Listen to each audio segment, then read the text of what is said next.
अस्सलाम वालेकुम overseas Pakistanis, कैसे हैं आप लोग? सब ठीक है? अच्छा, न्यूज़ सुनी है जो रावलपिंडी और इस्लामाबाद में ड्रोन अटैक हुए हैं इन दिनों में। तो सबसे पहले तो दुआ है कि अल्लाह पाक जो है ना वो हर किसी की फैमिलीज वहाँ पे सेफ हों, सब कुछ ठीक रहे वहाँ पे, और वो हमारा मुल्क है और ता क़यामत तक अल्लाह पाक उसे सही सलामत रखे और हम सबकी दुआएं उनके साथ। बट द पॉइंट यहाँ पे है कि पिछले दिनों में दुबई की मार्केट इम्पैक्ट हुई, अभी भी हो रही है, मार्केट नीचे भी गई है। तो काफी ज्यादा जो है ना ये पाकिस्तान की रियल एस्टेट से लोग उठ के आए और बात करना, जी दुबई खत्म हो गया, जी दुबई को ऐसे हो गया। तो ठीक है, तो बोलते रहे, मार्केट नीचे गई है और फिर साथ में कहते हैं कि जी उठे पैसा ले आए, पाकिस्तान में ले आओ, पाकिस्तान अपनी आपकी इकोनॉमी है, पाकिस्तान आपके जो है ना ता क़यामत तक एक रियल प्रॉपर्टी है, रियल। भाई मेरी बात सुनो, ओवरसीज पाकिस्तानी, आप लोग पैसा कमाते हो, मैं बाहर बैठा हूँ, दुबई में बैठा हूँ, मैं पैसा कमाता हूँ, मुझे भी आइडिया है कि हमने कहाँ लगाना है।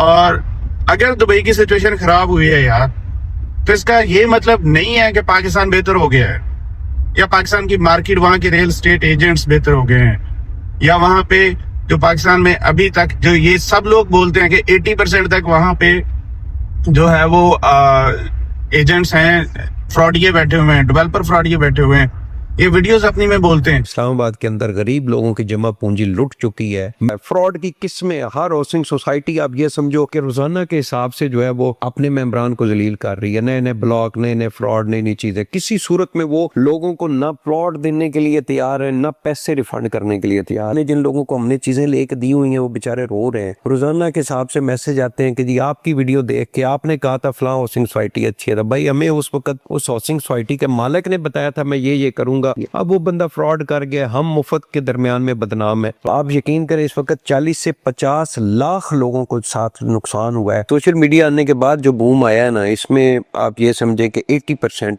फ्रॉड हुआ है। तो आपको क्या लगता है कि अब अचानक से ये सारा कुछ वहां ठीक हो गया? भाई सोचो, खुद सोचो, आपने दुबई की मार्केट को नीचे जाते देख रहे हो, दुबई की मार्केट का आपको आइडिया लग रहा है कि यार ये कुछ टाइम के लिए रुक गई है, यहाँ पर कुछ सही नहीं होने वाला है कुछ भी, तो भाई आप ना बेचो, आप प्रॉपर्टी के होल्ड करो। ये जो हालात होते हैं ये किसी के कंट्रोल में नहीं है, अल्लाह पाक बेहतर करे। पॉइंट ये है कि अगर अभी दुबई की मार्केट आपको क्रैश होती नजर आ रही है, दुबई की मार्केट में रेट नीचे जाते नजर आ रहे हैं, तो इसका मतलब नहीं है कि उठा के पैसा पाकिस्तान में ले जाओ, या तो दुबई से ऊपर ले जाओ किसी और में जहां पे आपको लगे, या फिर आप बैठ जाओ, आप ना उसे सेल करो, ना उसे परचेजिंग की तरफ जाओ, आप स्टे करो, देखो मार्केट को टाइम दो, मार्केट बेहतर हो जाएगी। बट यहां से आप पैसा निकालोगे, जो रियल एस्टेट एजेंट्स जो पाकिस्तान से, ये स्पेशली नासिर गोंदल साहब जो प्रमोट कर रहे हैं, जी वहां से निकालें, पाकिस्तान में लेके आए, पाकिस्तान आपका मुल्क है, पाकिस्तान में बाय करें। अब वहां पे आप क्या करेंगे? सबसे पहले यहाँ से पैसा निकाला, 20-30% आपने लॉस किया। आप जब एक ऐसी सिचुएशन है, अभी 14 डेज हुए हैं, तो अगर आप अभी सेलिंग पे जाओगे पाकिस्तान दुबई के अंदर, तो क्या होगा कि दुबई के अंदर आपको जो बायर है उसको पता है कि ये जो है ना डिस्ट्रेस पे सेल कर रहे आ रहा है, इसको लग रहा है इसके कैश फ्लो मैनेज नहीं हो रहे, इसको से या ये डरा हुआ है। तो अगर आप मार्केट में पुट करोगे अपनी प्रॉपर्टी तो नीचे आपको मिलेगी, नीचे जाती हुई नजर आएगी, फिर उसका क्या इम्पैक्ट आएगा आप पे? आपने 20-30% लॉस करना चाहोगे यहाँ पे। अब यहाँ पे लॉस किया, पाकिस्तान में उठा के पैसा ले गए, पाकिस्तान में बाय किया, पाकिस्तान में टैक्स दिया। अब पाकिस्तान में जब बाय किया है तो वहां पे दो तरह की सिचुएशंस आएंगी।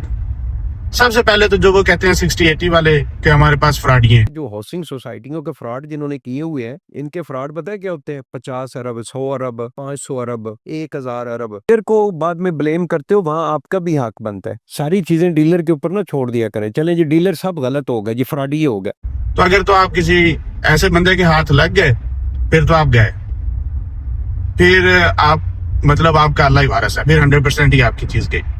अगर वो बंदा या वो चीज जेन्युइन आपको बाई चांस कहीं ना कहीं से मिल जाती है, आई डोंट नो कि मार्केट में होते हैं अच्छे लोग होते हैं, आपने अच्छी जगह इन्वेस्ट कर दिया कहीं पे, तो ये लोगों की मार्केट या कोई एनालिसिस देखो, पिछले 4-5 साल से ऊपर नहीं गई है मार्केट इन्वेस्टमेंट वाले पॉइंट ऑफ व्यू से। तो फिर आप वहां पे लेके जाके दो चीजें, यहाँ पे लॉस किया, वहां पे फ्रॉडियों के हाथ लगे, अगर ये दोनों चीजें जो है इम्पॉसिबल टू ओवरटेक, इम्पॉसिबल। इसके बाद भी कहीं पे आपने बाय कर ली चीज, तो वो भी ऊपर नहीं जानी है, वो अभी मार्केट जो है वो ऊपर नहीं जाएगी। और स्पेशली अभी ये जो ड्रोन्स वाली सिचुएशन है, ये जो अफगानिस्तान के साथ डायरेक्ट वॉर है, डायरेक्ट दुबई की तो डायरेक्ट नहीं है ईरान के साथ कोई भी सिचुएशन, इट्स एन इम्पैक्ट। हाँ हुआ है, सिचुएशन खराब हुई है, फिर भी ये गई है, तो वहां तो डायरेक्ट वॉर है भाई। तो आपको कैसे कैसे किस पॉइंट से लगता है कि यहां से निकालो वहां ले जाओ, ना बाय करो, यहाँ पर वेट कर लो, वहां पे लेके जाके क्या करोगे भाई? अब ये लोग नहीं बोलेंगे, आपको नहीं बताएंगे कुछ भी, अभी खामोश हैं। वैसे भी उनको कोई फर्क नहीं पड़ता है, वो ऑलरेडी डूबे हुए हैं, तो मजीद पाकिस्तान की मार्केट नीचे क्या कितनी चले जाएगी। तो मेरी ओपिनियन है आप लोगों को, that's my thoughts about right now the situation. बाकी आप लोग बेहतर जानते हो, आपका पैसा है, क्या करना है क्या नहीं करना है, it's up to you guys. Thank you so much.